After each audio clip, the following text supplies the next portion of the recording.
તો નમસ્કાર ખેડૂત મિત્રો, તમે જોઈ રહ્યા છો ખેડૂત સાથી યુટ્યુબ ચેનલ। તો ખેડૂત મિત્રો, આજના વિડીયોમાં આપણે જોવાના છીએ તારીખ 7 ફેબ્રુઆરીના કપાસના ભાવ। તો ચેનલમાં નવા હોય તો ચેનલને સબસ્ક્રાઈબ કરી દેજો।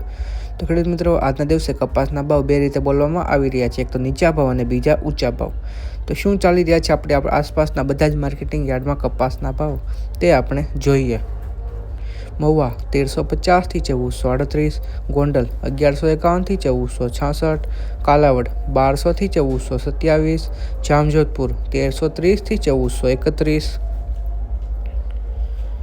ભાવનગર 1200 થી 1424, રાજકોટ 1311 થી 1480, અમરેલી 935 થી 1489, સાવરકુંડલા 1300 થી 1441, જસદણ 1300 થી 1465, બોટાદ 1100 થી 1488। તો ખેડૂત મિત્રો, જતા કોમેન્ટ બોક્સમાં એ પણ જણાવતા જજો કે તમારા વિસ્તારના કપાસનો શું ભાવ ચાલી રહ્યો છે, જેથી આપણે બધા જ ખેડૂત મિત્રોને એકબીજાના વિસ્તારના કપાસના ભાવનો અંદાજ રહે। અને સાથે આવા જ રોજબરોજના કપાસના ભાવ તમે રોજ મેળવવા માંગતા હો તો મારી ચેનલને સબસ્ક્રાઈબ કરી દેજો અને સાથે કોમેન્ટ બોક્સમાં તમારી રાય પણ જણાવતા જજો।